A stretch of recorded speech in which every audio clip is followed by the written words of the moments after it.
पतितानां पावनेभ्यो वैष्णवेभ्यो नमो नमः। जय रूप सनातन भट्ट रघुनाथ श्री जीव गोपाल भट्ट दास रघुनाथ। ये छह गोसाई करी चरण वंदन। जहाँ हईते विघ्ननाश अभीष्ट पूर्णा जानुलंबित भुजो कनकावदातो संकीर्तनय कपितरो कमलायताक्षो विश्वम्भरो द्विजवरो युगधर्म पालो वंदे जगत प्रिय करो करुणावतारो। हे कृष्ण करुणा सिंधो दीनबंधो जगतपते गोपेश गोपिका कांत श्री राधा कांत नमोस्तुते। तप्त कांचन गौरांगी राधे वृंदावनेश्वरी वृषभानुसुते देवी प्रणमामि हरिप्रिये। भक्त्या विहीना प्रादलक्षय क्षिप्ताश्च कामादितरंग मध्ये कृपामयि त्वां शरणं प्रपन्ना वृंदे नमस्ते चरणारविन्दम्। श्री कृष्ण चैतन्य प्रभु नित्यानंद श्री अद्वैत गदाधर श्रीवासादि श्री गौर भक्त वृंद। हरे कृष्णा कृष्णा कृष्णा हरे हरे हरे राम राम राम हरे हरे। मैं सर्वप्रथम अपने परम आराध्यतम गुरुपाद पद्म जगत गुरु नित्य लीला परिष्ठ ओम विष्णुपाद अष्टोत्तर शशि श्रीमद शिला भक्ति वेदांत नारायण गोस्वामी महाराज जी के श्री चरण कमलों में अनंत कोटि दंडवत प्रणाम ज्ञापन करता हूँ। तदनंतर नित्य लीला परिष्ठ ओम विष्णुपाद अष्टोत्तर शशि श्रीमद शिला भक्ति विज्ञान भारती गोस्वामी महाराज जी के श्री चरण कमलों में मेरा अनंत कोटि दंडवत प्रणाम। समस्त रूपानु गुरु परंपरा सपार्श सपरिकर जगत गुरु शिला प्रभुपाद भक्ति सिद्धांत सरस्वती गोस्वामी ठाकुर जय युक्त हूँ। सपार्श सपरिकर श्री गौर नित्यानंद प्रभु श्री राधा माधव जय युक्त हूँ। उपस्थित श्रीपाद माधव प्रिय प्रभु अन्य ब्रह्मचारी वृंद वैष्णव वैष्णवी सबके चरणों में मेरा जथा योग्य दंडवत प्रणाम। हरे कृष्ण।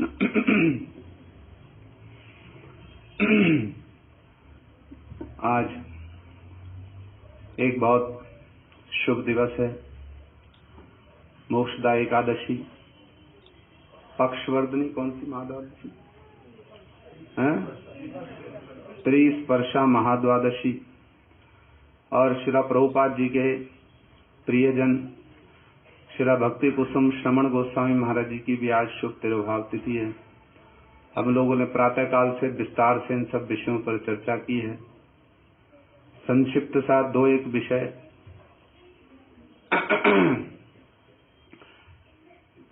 हम लोग और थोड़ा सा कुछ श्री गुरुपाद पद्म के मुख से जिन सब विषयों को हम लोगों ने पुनः पुनः श्रवण किया है, दो एक विषयों को हम लोग और श्रवण कर लेते हैं।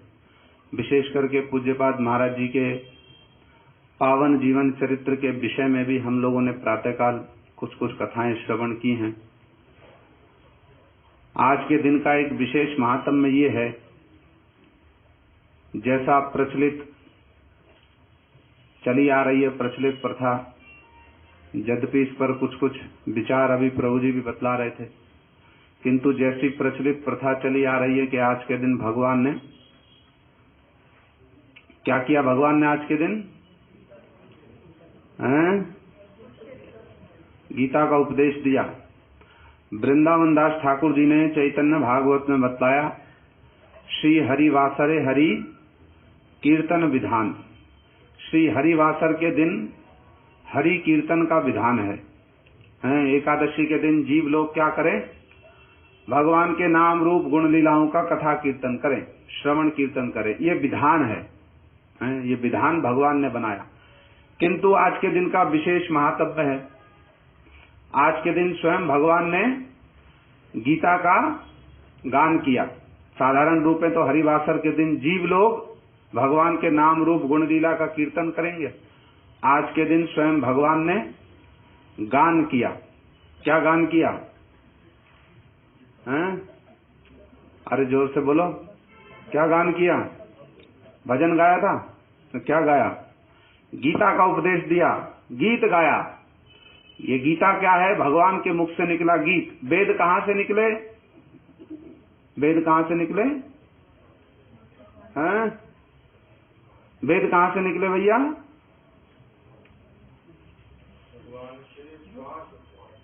और गीता कहां से निकली?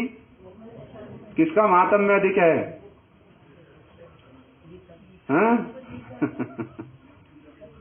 किसका महात्म्य अधिक है? एक निकले वेद भगवान की निश्वास से हैं, और गीता कहाँ से निकली? स्वयं भगवान ने बोला। किसका महात्म्य अधिक है? देखो ठीक से बोलना, घट को पट और पट को घट बतलाना पंडितों की रीति है, तो ठीक से बतलाना। हम पंडित नहीं है, हमारा तो परिचय मूर्खास्ति, किंतु पंडितों की ऐसी रीति है। गीता का क्या महात्म्य है? गीता भगवान के मुख से निकला गीत है। गीता को शास्त्रों में कहा गया ये गीतोपनिषद है। उपनिषद किसको कहते हैं? उपनिषद का क्या अर्थ है? उप माने श्रेष्ठ, निश माने जो ले जाए, दा माने विद्या। जो विद्या हमको श्रेष्ठ विषय वस्तु के निकट में ले जाए उसको क्या कहते हैं? उसको कहते हैं उपनिषद। ये गीतोपनिषद है। इस गीतोपनिषद में भगवान ने हम समस्त जीव जाति के कल्याण के लिए भगवान ने बहुत कुछ, इसमें गीता में बहुत कुछ विषयों को वर्णित किया। मूल बात समझने की ये है, ये गीता के दो मुख्य पात्र हैं। दो मुख्य पात्र कौन कौन? एक है कृष्ण। कृष्ण कौन है? पर तत्व। और दूसरा पात्र कौन है? अर्जुन। अर्जुन कौन है? जीव तत्व। दो विषय हैं, एक है पर तत्व और दूसरे जीव तत्व। अर्जुन जो है वो पूरी जीव जाति के रिप्रेजेंटेटिव हैं, प्रतिनिधि हैं पूरी जीव जाति के, माने हमारे रिप्रेजेंटेटिव हैं अर्जुन। तो हमारे रिप्रेजेंटेटिव होकर के अर्जुन भगवान कृष्ण से हमारे मंगल के लिए प्रश्न पूछ रहे हैं। और इन दोनों के बीच का जो वार्तालाप है वही क्या है? गीतोपनिषद। दोनों के बीच का जो वार्तालाप वही गीतोपनिषद। इस श्रीमद् भगवत गीता में पारमार्थिक जगत का व जागतिक जगत का कोई ऐसा विषय नहीं है, कोई ऐसा प्रश्न नहीं है जिसका भगवान ने विस्तार से, धैर्य के साथ में, स्पष्टता के साथ में उत्तर ना दिया। एक भी प्रश्न ऐसा नहीं होगा, ना स्पिरिचुअल वर्ल्ड का ना मैटीरियल वर्ल्ड का, एक भी प्रश्न ऐसा नहीं होगा जिसका भगवान ने इस गीता में बड़े धैर्य के साथ में, बड़े धैर्य के साथ में, बड़ी स्पष्टता के साथ में भगवान ने उत्तर दिया है। क्योंकि जब भगवान कुछ कहते हैं ना, तब उसमें कोई मल नहीं हो सकता। मल होगा उसमें? कोई मल नहीं हो सकता। देवता लोग भी यदि कुछ कहें तो उसमें मल होगा, किंतु भगवान यदि कुछ वर्णन करने जाए ना, उसमें किसी प्रकार का कोई मल नहीं हो सकता। इतना स्पष्ट वक्तव्य दिया भगवान ने गीता में। किसी भी विषय को उठा लो, कोई भी ऐसा तत्व नहीं जिसको भगवान ने स्पर्श नहीं किया हो। पर तत्व, जीव तत्व, माया तत्व, सृष्टि तत्व, शक्ति तत्व, सारे तत्वों का भगवान ने, कर्म योग, ज्ञान योग, भक्ति योग में भी जो भक्ति योग की सुपरलेटिव डिग्री है उसका भी भगवान ने इस गीता में विशद रूप से वर्णन किया। और एकदम टू द पॉइंट भगवान के जो शब्द है ना, एकदम टू द पॉइंट है और एकदम स्पष्ट क्लैरिटी के साथ, बिल्कुल क्लैरिटी के साथ में भगवान ने एक एक विषय को स्पष्ट कर दिया। अब इस पर भी यदि कोई नहीं समझे तो भगवान ने स्पष्ट कह दिया, जानन्ति मां मूढ़ा। फिर ऐसे मूर्ख लोगों के साथ समय नष्ट करने का कोई लाभ नहीं, फिर लगाओ अपनी बुद्धि, समझते रहो। किंतु भगवान ने बड़े स्पष्ट रूप में कहा है, जिस भी विषय को उठाकर देखो। हम लोगों ने तो प्रातः काल 2-4 घंटे बड़े विस्तार से चर्चा की इन सब विषयों पर, फिर भी बहुत कुछ रह जाता है। ऐसा ही है पारमार्थिक साहित्य, ऐसा ही है। सबसे पहला विषय क्या है? सबसे पहला विषय है पर तत्व। जिसने गीता को कहा, जिसने गीता का उपदेश दिया है, उसकी कुछ आइडेंटिटी होनी चाहिए। तो जिसके मुख से कथा सुन रहे जा रहे हैं, जैसे तैसे के मुख से कथा सुन लोगे, होगा मंगल होगा उसमें? तो जब भगवान के मुख से अर्जुन कथा सुनने जा रहे हैं और भगवान जानते हैं कि इसको भविष्य में भी लोग सुनेंगे, तो भगवान ने गीता में अपने मुख से अपनी आइडेंटिटी को डिस्क्लोज किया बहुत स्पष्ट रूप में, बहुत स्पष्ट रूप में। क्या कहा भगवान ने? बतला सकता कोई? अपनी आइडेंटिटी को डिस्क्लोज करते हुए भगवान ने गीता में क्या कहा है? एक दो स्थान पर नहीं कहा, स्थान स्थान पर कहा है, ताकि किसी को कोई संदेह ना रह जाए, मेरे वचनों पर किसी को कोई संदेह ना रह जाए। फिर भी यदि किसी को संदेह है तो वो तो अवजानन्ति मां मूढ़ा मानुषिम तनुमाश्रितम, वो तो मूढ़ लोग हैं जो मुझको अपने समान मनुष्य मानकर संदेह करेंगे। उनका कुछ नहीं हो सकता, उनका कुछ नहीं हो सकता। भगवान ने इसलिए श्रद्धालु लोगों के मंगल के लिए सब वचन कहे हैं। पर तत्व के विषय में क्या कहा? जब अपनी आइडेंटिटी डिस्क्लोज करने जा रहे हैं कृष्ण, क्या कह रहे हैं? जोर से बोलो। आज के दिन 700 श्लोकों को उच्चारण करना चाहिए। हैं? एक आध तो उच्चारण करो, बोलो जोर से। अहम सर्वस्य प्रभवो सर्वम प्रवर्तते। भगवान ने स्पष्ट कहा है, अहम सर्वस्य प्रभवो, मैं सब कुछ सर्वस्य है, और जो कुछ भी परिवर्तित होता है सब कुछ मुझसे होता है, सब कुछ मुझसे होता है, किसी को कोई संदेह ना रह जाए। इसलिए बार बार भगवान ने अर्जुन को लक्ष्य करके बहुत क्लैरिटी के साथ में मता परतरम नान्यत किंचित अस्ति धनंजय मयि सर्वमिदं प्रोतम सूत्रे मणिगणा इव, सब कुछ क्लैरिटी के साथ में भगवान ने, कोई ऐसा विषय नहीं। इससे स्पष्ट और क्या हो सकता है? होगा इससे स्पष्ट कुछ? स्वयं अपने मुख से कह रहे हैं। और जब भगवान कह रहे हैं कुरुक्षेत्र के रण में खड़े होकर बीच में, अहम मैं हूं, एक वचन है, मैं हूं, मता परतरम, मुझसे श्रेष्ठ, ना अन्यत कुछ भी, किंचित अस्ति धनंजय, किंचित सा भी मुझसे श्रेष्ठ कुछ नहीं है, कुछ भी मुझसे श्रेष्ठ नहीं है, किंचित सा भी। जब भगवान ने इस बात को कहा, किसी ने चैलेंज किया भगवान को आकर के? हैं? ब्रह्मा जी आए चैलेंज करने, शिव जी आए चैलेंज करने, कोई और आए चैलेंज करने? ना ना ना ना ना, ऐसा नहीं है, आपसे भी श्रेष्ठ कुछ है। कहा किसी ने चैलेंज किया भगवान की वाणी को? क्योंकि भगवान जो बोल रहे हैं वो सत्य है, वो परम सत्य है, इसलिए परम सत्य को चैलेंज नहीं किया जा सकता। यदि चैलेंज करने भी जाओगे तो 100% क्या होगा? 100% विचार का खंडन ही होगा। भगवान परम सत्य हैं। जब भगवान गीता में कहते मता परतरम नान्यत किंचित अस्ति धनंजय अहम ही सर्वयज्ञानाम भोक्ता चा प्रभुरेव चा, भगवान घोषणा कर रहे हैं युद्ध के स्थल में खड़े होकर, अहम ही सर्वयज्ञानाम, सारे यज्ञों का भोक्ता, प्रभुरेव चा, मैं ही सारे यज्ञों का भोक्ता, मैं ही प्रभु हूं सब कुछ। बहुत क्लैरिटी के साथ में भगवान ने अपनी आइडेंटिटी को डिस्क्लोज किया। जब भगवान ने अपनी आइडेंटिटी डिस्क्लोज कर दी, अब अर्जुन है सारी जीव जाति के रिप्रेजेंटेटिव, तो अर्जुन के प्रश्न नहीं, अर्जुन तो नित्य सिद्ध परिकर है, प्रश्न हमारे हैं।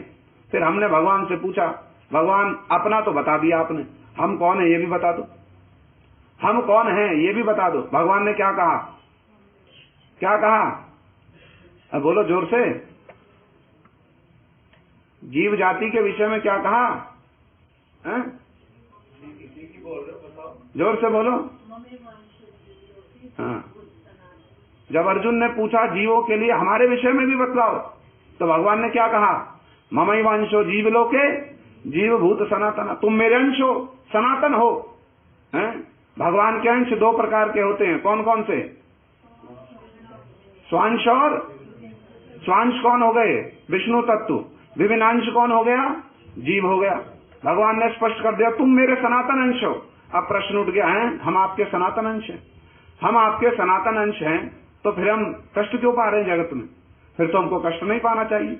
आप तो रसो वैसा हो और हम भी अमृतस्य पुत्र आए, शास्त्र कहते हैं, तो फिर हम जगत में कष्ट क्यों पा रहे हैं? फिर भगवान ने दो विचार को स्पष्ट किया अर्जुन के सामने। भगवान में तो देह और देही का भेद नहीं है, किंतु जीव में देह और देही का भेद है। तब भगवान ने पहले इस जड़ देह का परिचय दिया अर्जुन को, पहले जड़ देह का परिचय दिया कि सनातन ये देह नहीं है, सनातन वो जो इस देह के भीतर में बैठा देही है वो सनातन है। ये देह तो 6 प्रकार के विकारों को प्राप्त होने वाला है, ये देह तो 6 प्रकार के विकारों को प्राप्त होने वाला है, ये तो नित्य है, परिवर्तनशील है। सनातन तो वो है जो तुम्हारे भीतर में बैठा है। अब और प्रश्न उठ गया है, भीतर में बैठा उसको तो मैंने कभी देखा नहीं। भगवान ने उसके विषय में भी बतलाया, उसको इन जड़ीय नेत्रों से देखा नहीं जा सकता है, उसको तो तत्वदर्शी लोग अनुभव करते हैं, उस आत्म तत्व को तत्वदर्शी लोग हैं, उसको ऐसे नहीं देखा जा सकता है। अविवेकी लोग, मूढ़ लोग, असंयत चित्त लोग उस आत्म तत्व का दर्शन नहीं कर सकते। कौन कर सकता है? तब भगवान ने बतलाया, एक एक प्रश्न का अर्जुन के इतना सुंदर उत्तर दिया, इतना सुंदर, इससे स्पष्ट और क्लैरिटी के साथ में और कुछ नहीं कहा जा सकता, और कुछ नहीं कहा जा सकता। देह तत्व का वर्णन किया, जीव तत्व का वर्णन किया, आत्म तत्व का वर्णन किया। फिर जब प्रश्न पूछा अब आत्म तत्व के विषय में भी बतलाइए, वास्तव में उस आत्मा का परिचय है क्या? तब क्या कहा भगवान ने?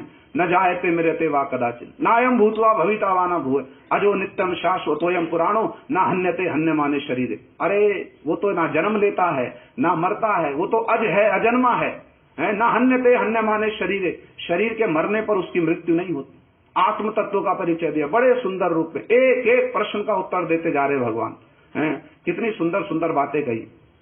और बतलाया भगवान ने, देहिनोस्मिन् यथा देहे कौमारम यौवनम जरा तथा देहांत प्राप्ति धीरज तत्र न भूयति। इसलिए ये जो आत्मा एक शरीर से दूसरे शरीर में ट्रेवल कर रहा है ना, जब एक शरीर में आता है दूसरे शरीर में जाता है, शरीर के साथ विषयों के साथ इसका संयोग होना और वियोग होना, धीर लोग इस विषय में मोहित नहीं होते। तो अर्जुन तुम भी मोहित मत हो, तुम भी मोहित मत हो, ये तो परिणाम को प्राप्त होगा ही होगा, परिवर्तनशील है, मोहित मत हो इस विषय में। और जब तक शरीर रहे तब तक भी क्या करो, मात्रा स्पर्शास्तु कौन्तेय शीतोष्ण सुख दुखदा आगमा पाइनो नित्याम स्ताम स्थिति शस्व भारत, तब तक तुम उनको सहन करो। जब तक इस शरीर में हो तब तक जो भी दुख सुख गर्मी सर्दी जो कुछ आ रही है उसको सहन करो, उसको सहन करो। एक एक विषय पर भगवान ने देखो कितना सुंदर वक्तव्य दिया, कितना सुंदर। कोई भी पारमार्थिक जगत का हो, जागतिक जगत का हो, एक भी ऐसा विषय नहीं है जिस पर भगवान ने स्पष्टता के साथ में वर्णन ना किया हो, एक भी विषय ऐसा नहीं है। तो विस्तार से तो 700 श्लोकों में भगवान ने एक एक प्रश्न का, कैसे मेरी भक्ति करनी चाहिए, मेरी भक्ति है क्या, प्रथम 6 अध्यायों में कर्म योग का वर्णन किया, बीच के 6 अध्यायों में भक्ति योग का वर्णन किया, अंत के 6 अध्यायों में किसका योग वर्णन किया, ज्ञान योग का वर्णन किया। कर्म योग के विषय में क्या कहा भगवान ने, क्या कहा, हमको तो करना नहीं है ना प्रभु जी, इसलिए हमने ध्यान नहीं दिया है? क्या कहा कर्म योग के विषय में है? कर्म में और कर्म योग में क्या अंतर है, क्या अंतर है कर्म में और कर्म योग में है? 25-30 मोक्षदा एकादशी तो हमारी हो गई है आपकी तो और अधिक हो गई। कर्म में और कर्म योग में क्या अंतर है? क्या अंतर है? कितना सुनाए साधु, कर्म में और कर्म योग में क्या अंतर है? आज हम प्रातःकाल चर्चा कर रहे थे, महाराज जी की तिथि है ना, महाराज जी वो प्रभुपाद जी के समय में ईयरली एग्जाम होता था, भक्ति शास्त्री की परीक्षा होगी और सार्वभौम परीक्षा होगी, महाराज जी उसका क्वेश्चन पेपर बनाते थे। तो हमारी बड़ी इच्छा है कि एक बार उस क्वेश्चन पेपर को हिंदी में लिखकर लाएंगे और दिखाएंगे गौड़िया मठ में कि कभी ऐसा क्वेश्चन पेपर आया करता था, उसको पूरा साल पढ़ करके उसकी परीक्षा देनी पड़ेगी, फिर जब उस परीक्षा में आप पास हो जाओगे फिर आपको एक सर्टिफिकेट मिलेगा, उसके बाद में आपके वचनों की कुछ प्रामाणिकता होगी। ऐसा नहीं 2 बात इधर से देखी 2 बात उधर से देखी, बात प्रवचन करने लगे हमारे जैसे। अब कहीं ठीक बात कह रहे, शास्त्र की ठीक बात नहीं कह रहे, इसका निर्णय कौन करेगा, करेगा इसका निर्णय कोई? आजकल तो 50 तरह का प्रवाह चल रहा है कथाओं का, ऐसा ही होता है तो, किंतु वो शास्त्र के अनुकूल है कि शास्त्र के अनुकूल नहीं है, इसका निर्णय कौन करेगा? कौन करे इसका निर्णय? कोई प्रमाणिक व्यक्ति करे। इसलिए प्रभुपाद जी ने एक प्रिंसिपल सेट किया गौड़िया मठ में, साल भर रहो, पढ़ाई करो, उसके बाद 1 वर्ष के बाद में हम क्वेश्चन पेपर लाएंगे और उस क्वेश्चन पेपर को देख लो, उसी से चक्कर आ जाएगा।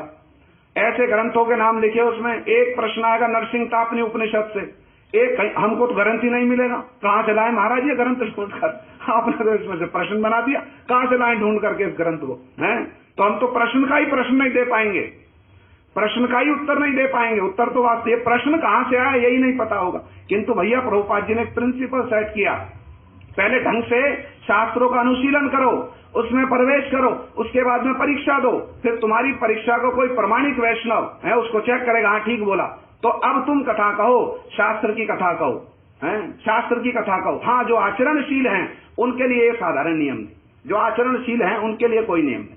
उनके लिए क्या नियम हो सकता? शबरी ने शास्त्र पढ़े थे, पढ़े शास्त्र, हनुमान जी ने शास्त्र पढ़े, हनुमान जी ने शास्त्र पढ़े कि नहीं पढ़े?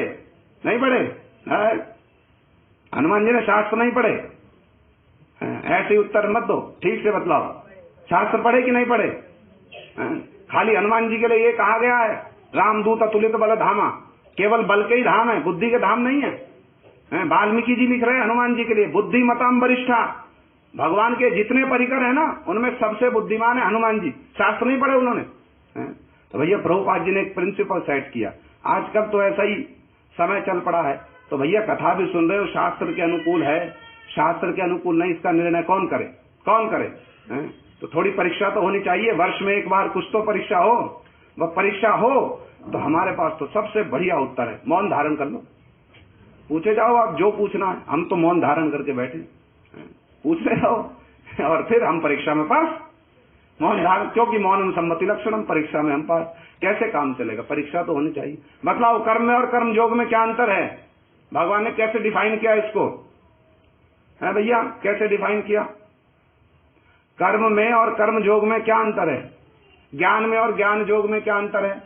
क्या अंतर है? घबराओ मत, बोलो क्या अंतर है कर्म में और कर्म योग में, ज्ञान में और ज्ञान योग में? भगवान ने क्या उपदेश दिया गीता का? हमारे गुरु महाराज जी कह रहे थे कथा में थोड़े दिन पहले, आजकल लोग गीता नहीं पढ़ते हैं, आजकल लोग गीता नहीं पढ़ते। उनको क्या लगता है? गुरु जी कथा में कह रहे थे, सुन लेना है, सुनना गुरु जी कथा में। और पिछले 5-7 दिनों से गीता के विषय में गुरु महाराज जी कितना सुंदर अमृत का प्रभाव प्रवाहित कर रहे हैं। यदि सुने ठीक ठीक रूप में तब तो झट करके प्रश्न का उत्तर देंगे, तब तो झट करके प्रश्न का उत्तर देंगे। क्या अंतर है कर्म में और कर्म योग में? चलो आज जाकर के थोड़ा गीता को खोलो, आज तो खोलो, जाकर देखो कर्म में और कर्म योग में क्या अंतर है। भगवान ने बतलाया यत् करोषि यदश्नासि यज्जो होषि ददासि यत्, क्या बतलाया? भैया तुम जो कुछ कर्म करते हो उसको मुझको अर्पण करते चलो तो ये तुम्हारा कर्म योग हो जाएगा। यदि मुझको अर्पण नहीं करोगे तो क्या होगा? यज्ञ अर्थात कर्मणो अन्यत्र लोकोयम कर्म बंधना। यदि मुझको लक्ष्य करके कर्म नहीं करोगे बंधन का कारण हो जाएगा। इसलिए जो कुछ करते हो वो मुझको अर्पण करते चलो, कम से कम इतना तो करो। यदि ये ना करो तो साधारण कर्मी की गति क्या हो जाएगी? क्या है साधारण कर्मी की गति? हमारे परम गुरु जी बड़ी अच्छी बात कहा करते थे, out of birth for no purpose, very busy about nothing. जन्म लिया है कोई उद्देश्य नहीं और वेरी बिजी अबाउट नथिंग। जो कुछ कर्म करोगे यहीं रह जाएगा, उसका कोई फल है? उसका कोई फल नहीं है, कोई फल नहीं। और साधारण ज्ञानी की गति क्या है? Jumping out from the frying pan into the fire. थोड़ी सी आग लगी हुई है, इस दुख संसार के दुख कष्टों को मिटाने के लिए भगवान में मिल जाऊं जाकर के। थोड़ी सी आग है, फ्राइंग पैन में उछल रहे हैं, उछल करके आग में ही गिर गए। ये बुद्धिमानी की बात है? ये तो मूर्खता की बात है, ये तो मेरी मूर्खता की बात है। समझ में आ रही है तो बात? समझ में आ रहा है कि नहीं? वैष्णव लोग बौद्ध हैं कि नहीं? वैष्णव बौद्ध हैं कि नहीं है? वैष्णव शाक्त हैं कि नहीं है? जोर से बोलो, वैष्णव बौद्ध हैं कि नहीं है? वैष्णव शाक्त हैं कि नहीं है? क्यों नहीं है? किसने कहा नहीं है? किसने कहा नहीं है? वैष्णव शाक्त नहीं है। वैष्णव से बड़ा शाक्त कौन होगा? वैष्णव शक्ति की उपासना नहीं करते। कौन है सर्वोत्तम शक्ति? राधा जी। वैष्णव शाक्त नहीं हुए? वैष्णव से बड़ा कौन शाक्त होगा? वैष्णव बौद्ध हैं कि नहीं है? वैष्णव बौद्ध है कि नहीं है? अब हाँ कहें तो मरे ना कहे तो विपद में। अरे वैष्णव बौद्ध है कि? क्योंकि सुन नहीं रहे हो ना, यदि ढंग से सुनोगे तो उत्तर क्यों नहीं दोगे? वैष्णव बौद्ध है कि नहीं है? कैसे हैं बौद्ध? कहाँ हिंसा को मानते हैं? खाली ऐसे बोलते न से हो जाएगा। वैष्णव बौद्ध है कि नहीं है? एक तो इधर उधर को नीचे बैठने का की हानि ये दिखलाई नहीं पड़ता है, थोड़ा ऊपर में बैठो तो दिखलाई पड़ता है अवस्था क्या चल रही है, अवस्था क्या हो रही है। वैष्णव बौद्ध है कि नहीं है? वैष्णव से बड़ा बौद्ध कौन होगा? भगवान के अवतार हुए बुद्ध। वैष्णव उनको मानते कि नहीं मानते? ये यहाँ गौतम बुद्ध की बात नहीं हो रही है। कौन से बुद्ध की बात हो रही है? भगवान के 9वें अवतार महात्मा बुद्ध की बात हो रही है। उनको मानते कि नहीं मानते वैष्णव लोग? बौद्ध हुए कि नहीं हुए? वैष्णव लोग स्मार्ट हैं कि नहीं है? स्मार्ट हैं कि नहीं है वैष्णव लोग? स्मार्ट नहीं, स्मार्ट वैष्णव लोग। अरे हम ही चले जाए कहीं तो बढ़िया रहे। क्या गीता का वचन कहेंगे? अरे हाँ वैष्णव लोग स्मार्ट है, धन्य है भक्त संप्रदाय, धन्य है भाई वाह, उत्तम विचार। वैष्णव लोग स्मार्ट हैं कि नहीं है? जोर से बोलो। आप बताना पीछे वालों, जब पूछो ना कब मिले, अरे 25 साल हो गए प्रभु जी भजन करते हो हमको। हाँ 25 साल हो गए भजन करते। तो क्या भजन करते हुए हो गए ये अभी तक ठीक से पता नहीं चला है। बताओ वैष्णव लोग स्मार्ट है कि नहीं है? ऐसे कर रहे हैं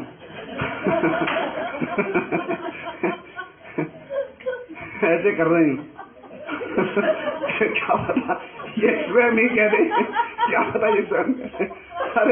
अरे मेरे प्रिय भक्तों, थोड़ा सा तो शास्त्रों का कुछ हमारा अनुशीलन हो। ये प्रभुपाद जी का गौड़िया मठ है, जो शुद्धा सरस्वती वाणी बिक रहे हैं प्रभुपाद जी। कैसे कैसे हमारे गुरुवर्गों ने खंडन किया है, किस किस अवस्था में खंडन किया।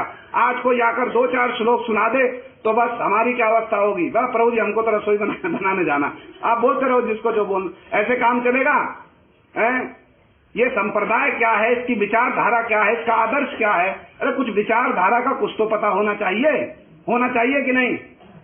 कोई स्मार्ट आकर के हमसे कहे हम तो इतने विधि विधानों का पालन करते हैं, कोई स्मार्ट कर्मकांडी व्यक्ति आ जाए और कहे इतने विधि विधानों का हम पालन करते हैं, तो वैष्णव क्या उत्तर देंगे? क्या उत्तर देंगे? वैष्णव स्मार्ट हैं कि नहीं है? कैसे हैं वैष्णव? कैसे स्मार्ट हो गए? अब 2 कह दिया है तो तीसरे को भी है कह दो। भाई बुद्ध के बौद्ध वैष्णव लोग बौद्ध हैं, यहाँ वैष्णव लोग शाक्त हैं, ये कह दिया तो हाँ स्मार्ट भी होंगे ही, कह दो। ऐसे थोड़ी होगा, है कि नहीं है? एक उत्तर बतलाओ। अरे वैष्णव स्मार्ट है कि नहीं है? हाँ कपिल प्रभु जी, वैष्णव लोग स्मार्ट है कि नहीं है? नहीं है। सब कह रहे वैष्णव लोग स्मार्ट है। वैष्णव लोग से बड़ा स्मार्ट कौन हो सकता है? क्यों नहीं है वैष्णव स्मार्ट? स्मार्ट का अर्थ क्या होता है? जो स्मृति शास्त्र का पालन करते हैं। स्मृति शास्त्र किसको कहते हैं? किसको कहते हैं स्मृति शास्त्र? किसको कहते हैं स्मृति शास्त्र? राधे श्याम, राधे श्याम। क्या लिख रहे हो, क्या पढ़ रहे हो, क्या लिख रहे हो, क्या पढ़ रहे हो? कुछ तो उसका कुछ तो परीक्षा होनी चाहिए कि नहीं होनी चाहिए? कुछ होनी चाहिए कि नहीं? ये तो पता चले हम। अरे जागतिक शिक्षा के लिए भी 1 वर्ष में परीक्षा होती है, उसके बाद में अगली क्लास में भेजा जाएगा। हमारी कोई परीक्षा नहीं है कोई परीक्षा? कोई परीक्षा नहीं। परीक्षा है, भगवान लेते परीक्षा, बहुत सूक्ष्म रूप में लेते भगवान। ये हास परिहास की बात नहीं है, भगवान लेते बहुत सूक्ष्म रूप में परीक्षा। गुरु भी लेते हैं बहुत सूक्ष्म रूप में परीक्षा। वहां हम क्या हो जाएंगे? ठंठू राम हो जाएंगे, बस कुछ नहीं पता है। अरे पता होना बहुत बड़ी बात नहीं है। पता इसलिए हो, कम से कम विचारधारा का पता तो हो। यदि पता ही नहीं चलेगा विचारधारा का, उसका पालन क्या करेंगे? कर पाएंगे विचारधारा का पालन? यदि ठीक रूप में पता ही नहीं है, आदर्श क्या छोड़ गए हैं, विचारधारा क्या है, गौड़िया मठ है क्या वास्तव में, यही नहीं पता चलेगा, पालन क्या करेंगे विचारधारा का? कर पाएंगे पालन विचारधारा का? किसको कहते स्मार्ट? जो स्मृति शास्त्र का पालन करे उसको स्मार्ट कहते हैं। वैष्णवों से बड़ा कोई स्मार्ट हो सकता है? हमारा स्मृति शास्त्र क्या है? हरि भक्ति विलास है, सत्क्रिय सार दीपिका है। हम इन स्मार्ट ग्रंथों को पालन नहीं करते। ये हमारे लिए स्मृति शास्त्र है, जिसमें विधि विधान बतलाया गया। ये करणीय है, ये अकरणीय है, ये करना है, ये नहीं करना है। हमारे स्मृति शास्त्र नहीं है कि नहीं है? वैष्णव से बड़ा कोई स्मृति स्मार्ट हो सकता है? कोई आकर यदि कहे हम वास्तव में स्मार्ट है, तो हम क्या कहेंगे? नहीं, हम है वास्तव में स्मार्ट। कोई आकर यदि कहे हम है शाक्त, हम क्या कहेंगे? नहीं, हम है शाक्त। कोई आकर यदि कहे हम है बुद्ध, हम है बौद्ध, हम क्या कहेंगे? नहीं, हम है वास्तव में बौद्ध। कहेंगे कि नहीं कहेंगे? अब बस कह करके उसने पूछा कैसे हो, ये नहीं पता। एक आए थे प्रभु जी, वो सुनाकर चले गए, तो इसलिए हम बतला रहे हैं आपको। बाकी इसके आगे हमें नहीं पता, उनसे बात कर लेना आप। ऐसे होगा काम है? गीता का सर्वोत्तम श्लोक क्या बतलाते थे हमारे गुरु जी? सर्वधर्मान परित्यज्य मामेकम शरणम व्रजा। आगे किसको सर्व पापेभ्यो अहम त्वाम सर्व पापेभ्यो मोक्षयिष्यामि मां शुचः। ये क्या है? सर्वोत्तम श्लोक है। इसके आगे भी कुछ है, क्या है? बोलो जोर से। आगे, इसके आगे, इसके आगे कम से कम ये श्लोक तो स्मरण होना चाहिए कि नहीं? अच्छा, श्लोक स्मरण ना हो, उसका अर्थ तो कुछ ज्ञात होना चाहिए। ये तो हमारी विचारधारा है भाई, ये तो हमारे गुरु महाराज जी का सबसे प्रिय श्लोक है। मन मना भव मद भक्तो मध्याजी माम नमस्कुरु मामे वैश्यसी सत्यम ते प्रतिजानो प्रियोसी में। कितनी बार कहा भगवान ने गीता में श्लोक? कौन कौन से अध्याय में? 2 बार कहने का कारण क्या है? भगवान ने पुनरावृत्ति कर दी। कोई दोष हो गया पुनरावृत्ति? 2 बार कहने का कारण क्या है? इसके भीतर में तो कोई गूढ़ रहस्य होगा कि नहीं होगा? गीता के वक्ता कौन हैं? कौन गीता के वक्ता हैं? कौन से कृष्ण हैं? गोपाल नंदन कुरुक्षेत्र में क्या कर रहे हैं? बंशी बजा रहे हैं कुरुक्षेत्र में हैं? ये सब विषय जो है ना भाई, थोड़ा अनुशीलन करने की बात है। हमने कह दिया, आपने सुन लिया, इतना ही नहीं।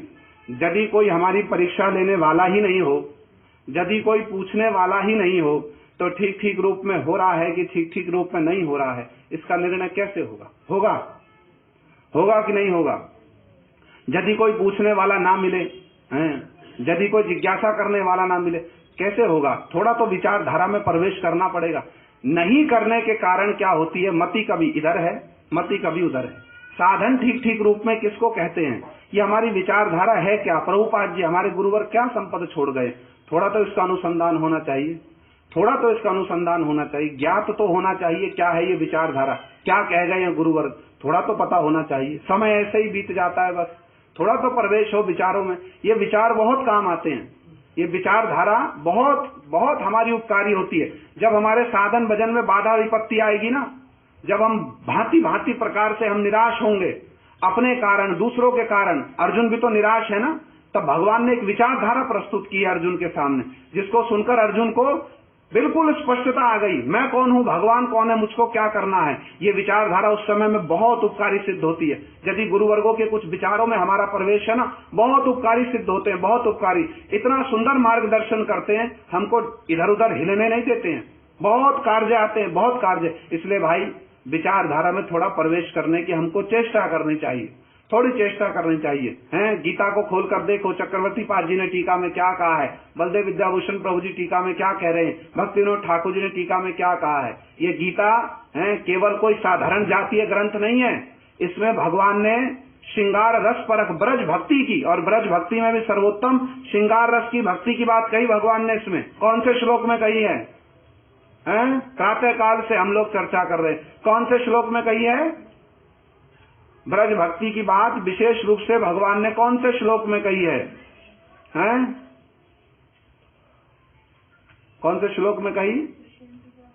क्या अर्थ है उसका? प्रातः काल से तो चर्चा कर रहे बार बार बार बार बार बार।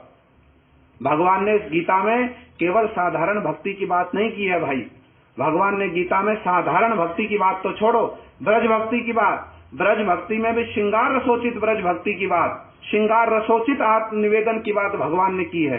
ये सर्वधर्मान परित्यज्य, ये श्लोक तो द्वार स्वरूप है, गेट है, गेट, जिसको साधारण जगत के लोग समझते हैं सबसे उन्नत श्लोक है। ये तो गेट है, द्वार है उसमें प्रवेश करने का। इसमें तो भगवान ने भावहीन आत्मनिवेदन की बात कही है, किंतु आत्मनिवेदन भी 2 प्रकार का होता है। कौन कौन सा? एक होता भावहीन आत्मनिवेदन और दूसरा भाव वैशिष्टेन च। 2 प्रकार का आत्मनिवेदन है। इस श्लोक में भगवान ने भावहीन आत्मनिवेदन की बात कही है, बलि महाराज जी का आत्मनिवेदन भावहीन आत्मनिवेदन का उदाहरण है, और रुक्मणी ने भगवान कृष्ण के चरणों में जो आत्मनिवेदन किया वो भाव वैशिष्टेन च, वो है भाव एक किसी विशेष भाव के अनुगत होकर के भगवान के चरणों में आत्मसमर्पण करना, इसको कहते भाव वैशिष्टेन च। तन्मे भवान खलु पतिवृत्त रंगये, रुक्मणी ने भगवान को पति मानकर उनके चरणों में आत्मसमर्पण किया। तो भगवान ने गीता में भावहीन आत्मनिवेदन की बात कही, कौन से श्लोक में? सर्वधर्मान परित्यज्य में। किंतु गीता के अंतर्वक्ता कौन है? कौन है? ब्रजेंद्र नंदन श्याम सुंदर, हमारे परम गुरु जी ने स्थापित किया। तो जब ब्रजेंद्र नंदन श्याम सुंदर गीता का प्रवचन कर रहे हैं, बाहर से तो द्वारकाधीश हैं, भीतर में कौन है? ब्रजेंद्र नंदन श्याम सुंदर। जब वो कह रहे हैं तो वो कौन से आत्मनिवेदन की बात करेंगे? भावहीन ना भावयुक्त। तो कौन से श्लोक में भावयुक्त आत्मनिवेदन की बात कही? मत चित्ता मदगत प्राणा बोधयंता परस्परम कथयंतश्च माम नित्यम तुष्यंती चा रमंती चा। रमंती शब्द का रम धातु से रमंती शब्द बना है। भगवान कौन से आत्मनिवेदन की बात कर रहे हैं? रमंती चा युवती स्मित कटाक्षादिशु एव युवान। ब्रज में जैसे ब्रज गोपियों ने बड़े भाव के साथ में कृष्ण के चरणों में आत्मनिवेदन किया है। वैसे आत्मनिवेदन की बात भगवान कर रहे हैं, वैसे आत्मनिवेदन की बात। समझ में आई कुछ बात है? समझ में आ रहा है कि नहीं आ रहा? थोड़ा थोड़ा आ रहा है, थोड़ा थोड़ा जा रहा है। बार बार सुनना पड़ेगा, बार बार विषय का अनुशीलन करना पड़ेगा, बार बार विषयों को श्रवण करना पड़ेगा। जब तक इनमें प्रवेश नहीं होगा ना, तब तक, जब तक विचारधारा में नहीं प्रवेश होगा, तब तक हमारे पारमार्थिक राज्य की भित्ति जो है ना, सुदृढ़ नहीं हो सकती। इस बात को जान ले हम लोग। जब तक विचारधारा में प्रवेश नहीं होगा, तब तक हमारे पारमार्थिक राज्य की भित्ति जो है ना, सुदृढ़ नहीं हो सकती। इसलिए भाई थोड़ा विचारों में हमको प्रवेश करना है, जानना है इन विचारों को, इस विचारधारा को। ये सर्वोत्तम विचारधारा है और ये केवल शब्द नहीं है। ऐसे विचार जो हमारे गोस्वामी ने टीका में दिए हैं ना, अभूतपूर्व विचार, अभूतपूर्व, ना भूतो ना भविष्यति, नहीं मिल सकते ऐसे विचार, नहीं मिलेंगे ऐसे। शास्त्र उठाकर देख लिए, पुराणों में न जाने क्या क्या कथाएं कही हैं, इधर की बात उधर की बात, 50 तरह की चीजें हैं। किंतु हमारे गुरुवर्गों ने जो दिया ना, एकदम एसेंस का भी एसेंस दिया, एकदम एसेंस का भी एसेंस। तो इसलिए भैया थोड़ा सा चेष्टा करो, हम भी करेंगे, आप भी करो। थोड़ा सा इस विचारधारा को जानने की, समझने की हम लोग चेष्टा करें, तभी पारमार्थिक जीवन की भित्ति जो है ना हमारी सुदृढ़ होगी। कितना परिश्रम किया गुरुपाद पद्म ने हमारे लिए, हम कल्पना नहीं कर सकते कितना परिश्रम किया।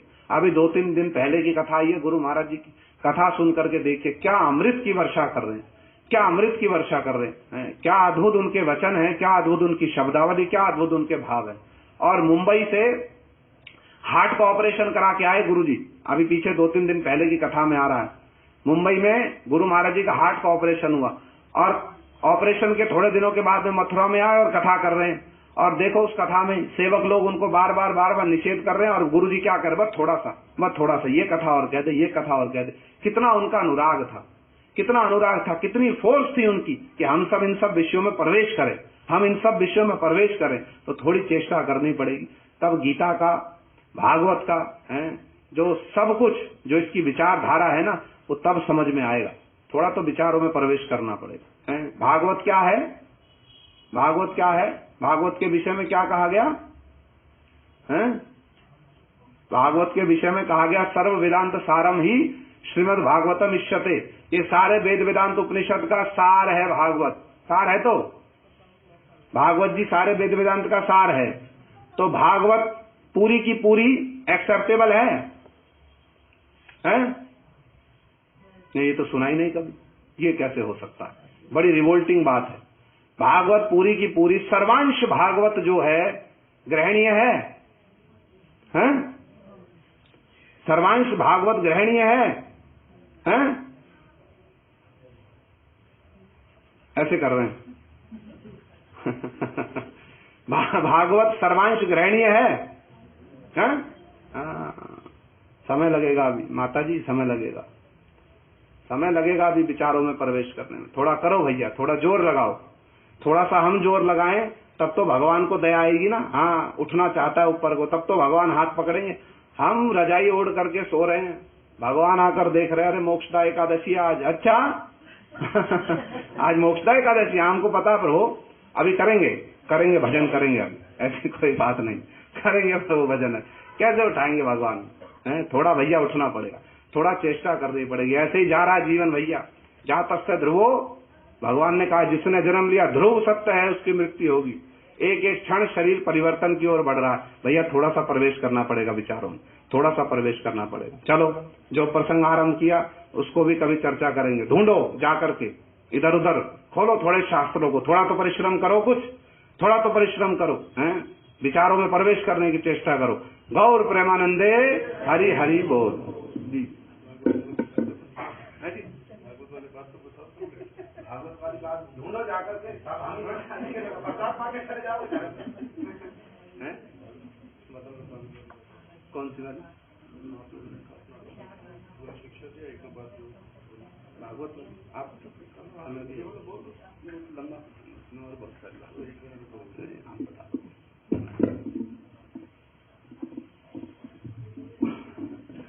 ओम अज्ञानतिमिरान्धस्य ज्ञानाञ्जनशलाकया चक्षुरुन्मीलितं येन तस्मै श्रीगुरवे नमः। वाञ्छा कल्पतरुभ्यश्च कृपा सिन्धुभ्य एव च पतितानां पावनेभ्यो वैष्णवेभ्यो नमो नमः।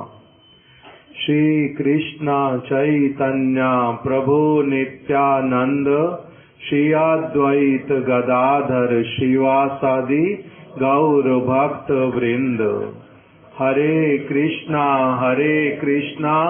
कृष्णा कृष्णा हरे हरे, हरे राम राम राम हरे हरे।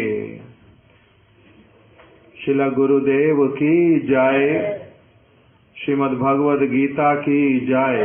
मोक्षदाय एकादशी की जय। श्रील भक्ति कुसुम श्रमण गोस्वामी महाराज की जय।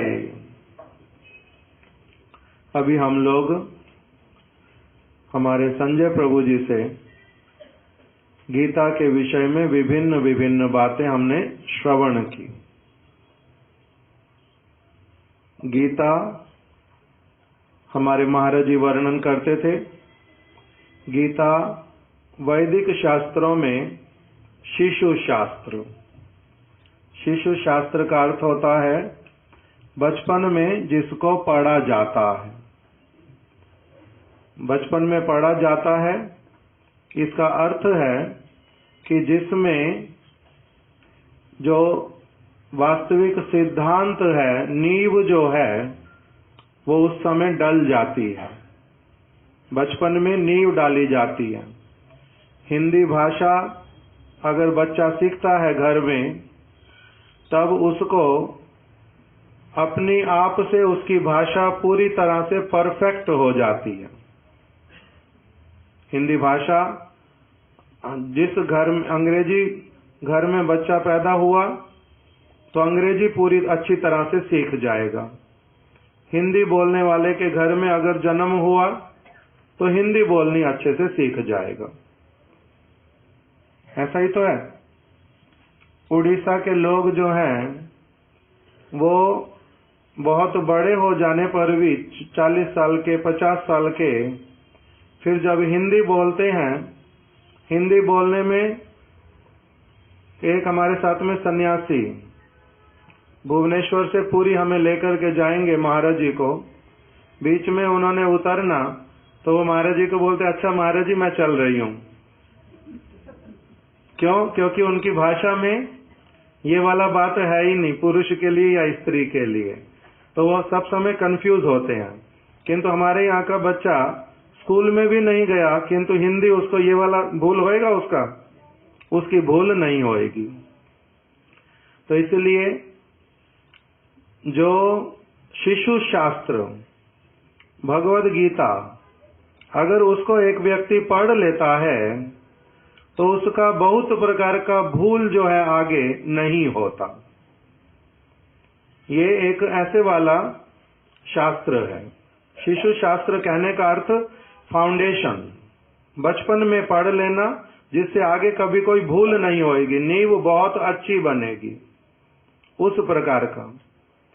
तो इसीलिए इसमें भगवान ने और कृष्ण ने स्वयं कृपा करके क्या किया, अर्जुन को मोहग्रस्त जानबूझ करके उसको प्ले करने के लिए कहा, रोल करने के लिए कहा। और स्वयं क्या किया उन्होंने, उसके लिए हमारे एक गुरु वर्ग शिला भक्ति भूदेव श्रौती गोस्वामी महाराज, उन्होंने गीता की बड़ी सरल सरल बातें जो है लिखी। उसी में उन्होंने कहा कि भगवान ने विचार किया कि जो संसार में लोग पहुंच जाते हैं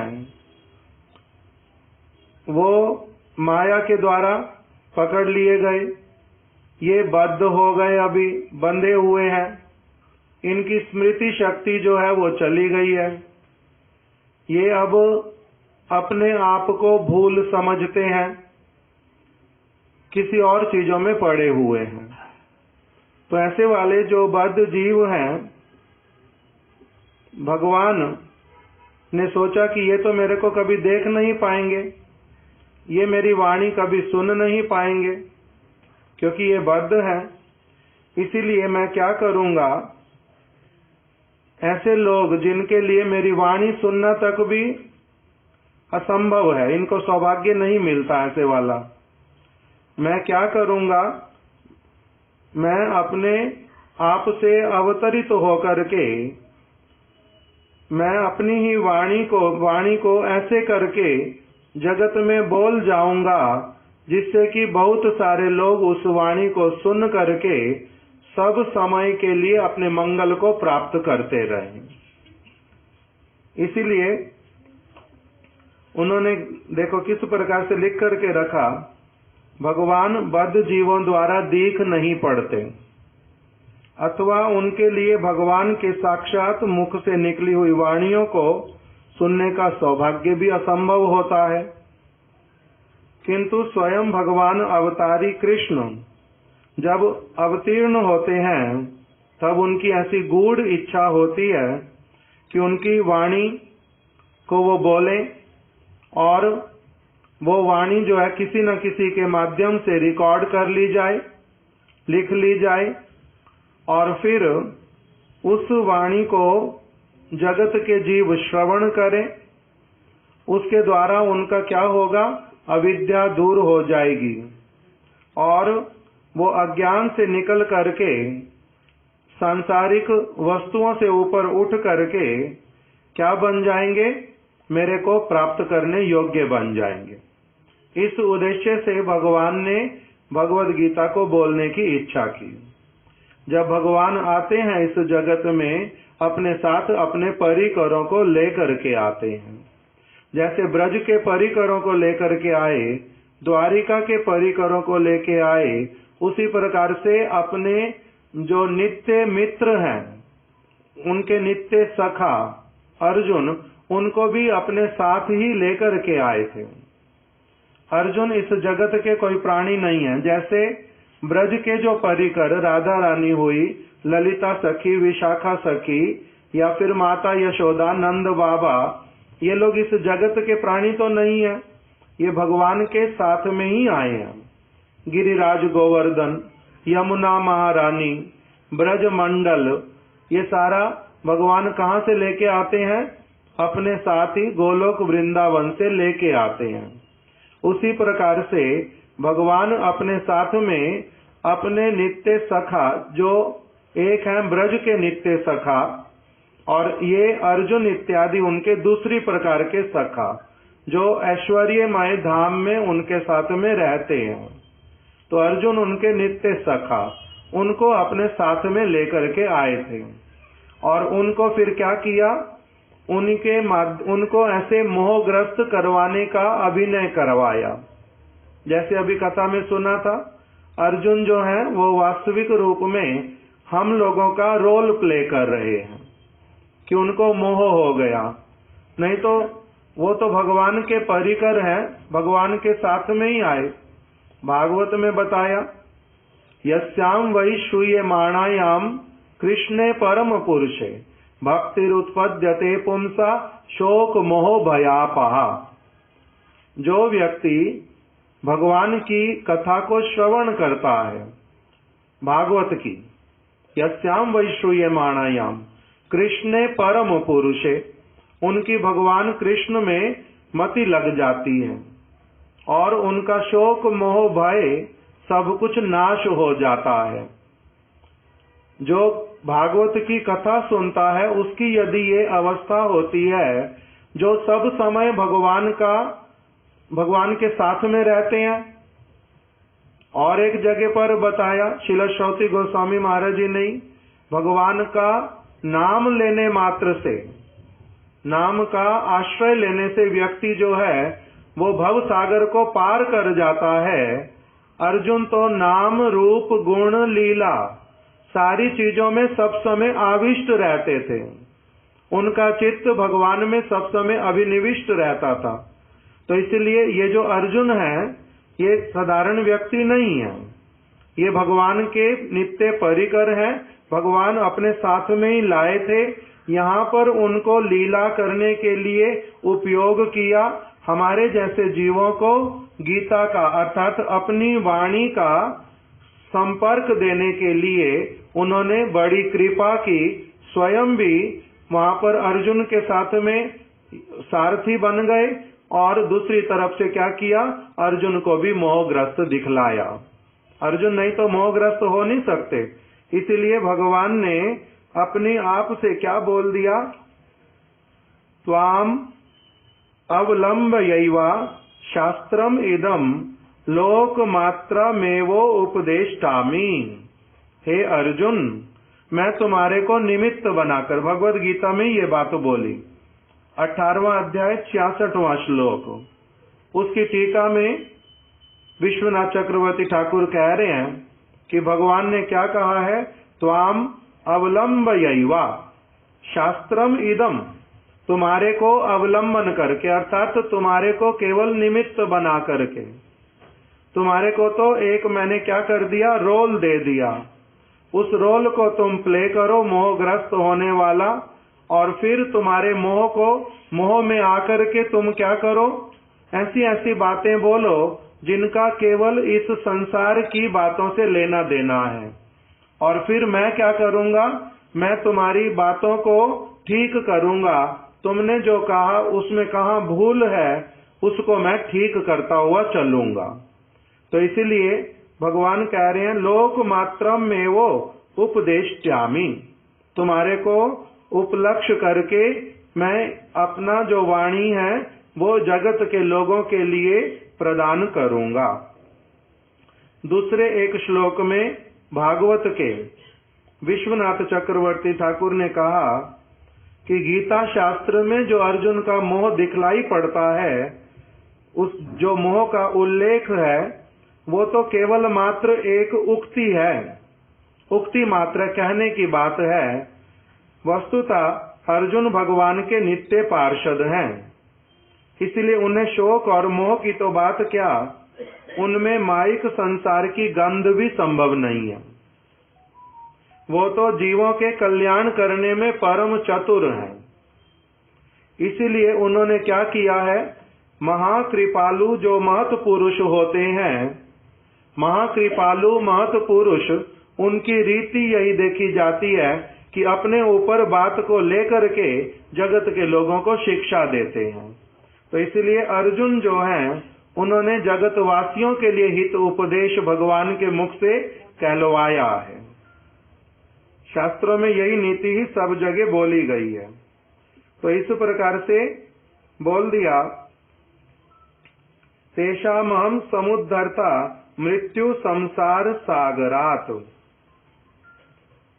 भगवान ने अपने साथ में अवतीर्ण नित्य सिद्ध पार्षद प्रवर अर्जुन को स्वेच्छा से शोक मोह इत्यादि करवाया। तेषामहं समुद्धर्ता मृत्यु संसार सागरात। इस मृत्यु रूपी संसार में जो लोग पड़े हुए हैं उनका उद्धार मैं तुम्हारे को निमित्त बना करके करूंगा। एक तो ये वाला अर्जुन का विषय बतलाया।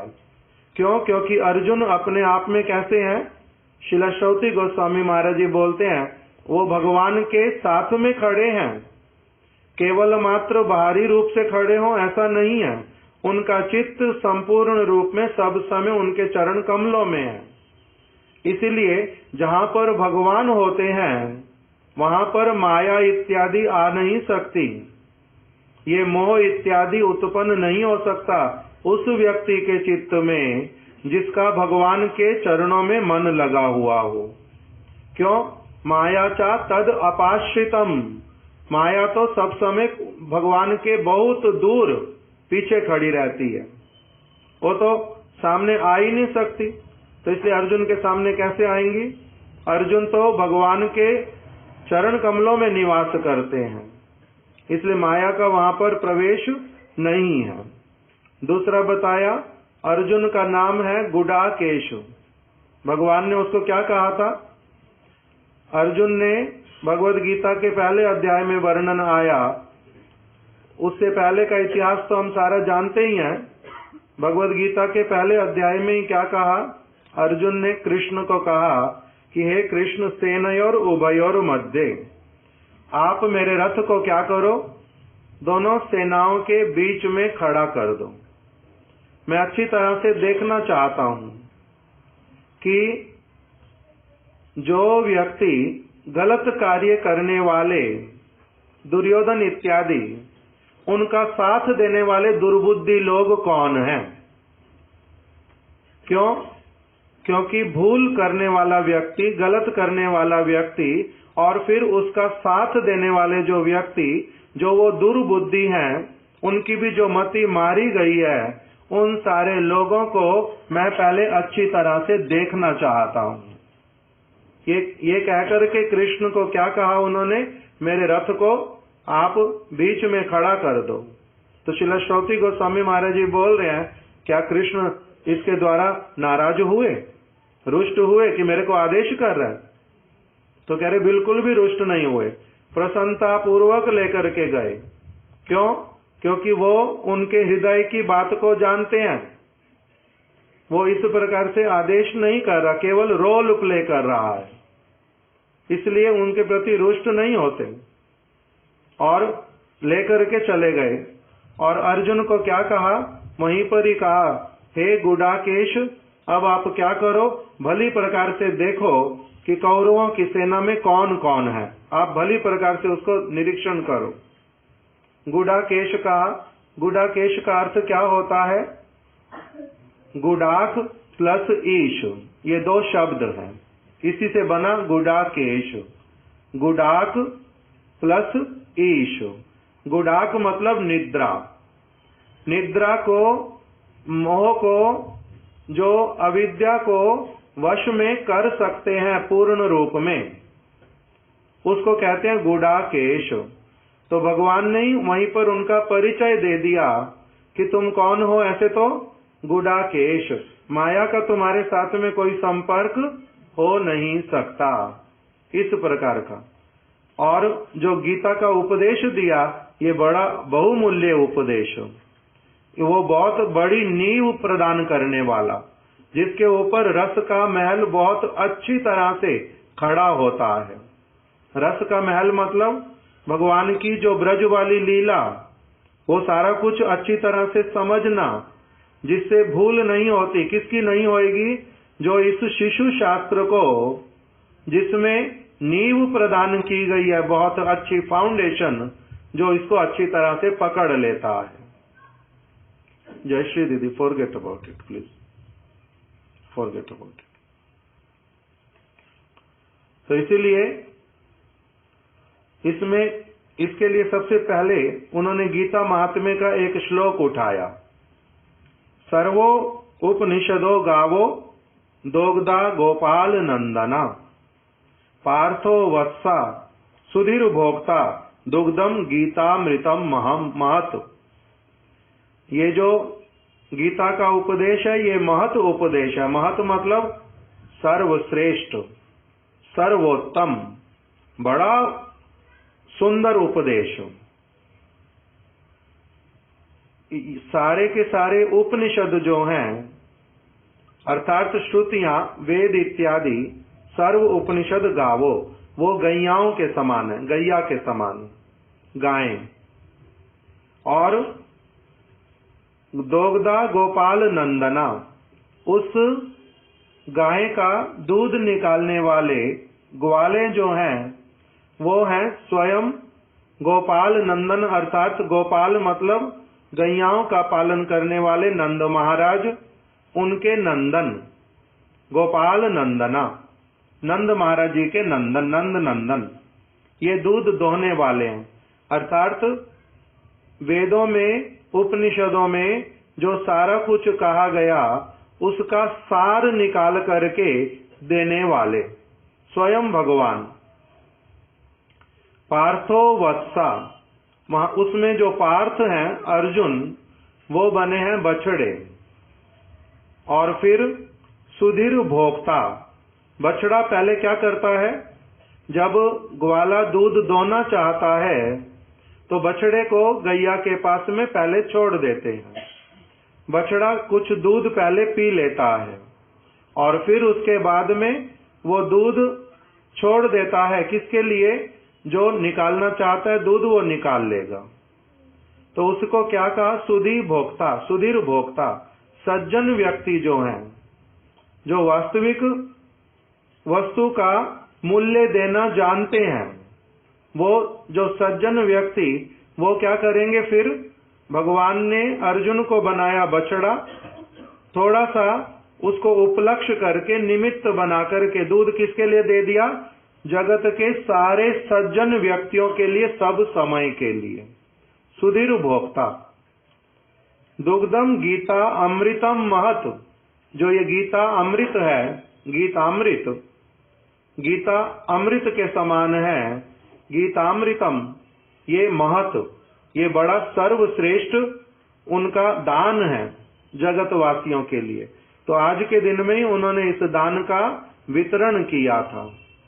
इसलिए भगवत गीता को ठीक ठीक रूप में समझने के लिए हमारे गुरुदेव बोलते थे कि सबसे पहले यही विचार अच्छे से जब एक हृदय में पुष्ट हो जाता है कि बोलने वाला व्यक्ति कोई साधारण मनुष्य नहीं है, वो स्वयं भगवान है और परम उपकार के लिए परम दान दिया उन्होंने जगतवासियों के लिए। जो उसको लेने की इच्छा करता है वही वास्तविक रूप में सज्जन व्यक्ति है, वही वंदनीय व्यक्ति है। इसलिए इस गीता को, गीता का जो उपदेश भगवान ने इसमें बहुत सारी चीजों को बतलाया, किंतु सारी चीजों को बतलाने का वास्तविक उद्देश्य जो था उनका, उस ग्रंथ का प्रतिपाद्य विषय, भगवत गीता का प्रतिपाद्य विषय क्या होता है? वास्तविक रूप में वो कहना क्या चाहते हैं। बातें तो बहुत सारी बतलाई हैं, वास्तविक रूप में कहना क्या चाहते हैं उसको बोलते हैं प्रतिपाद्य विषय।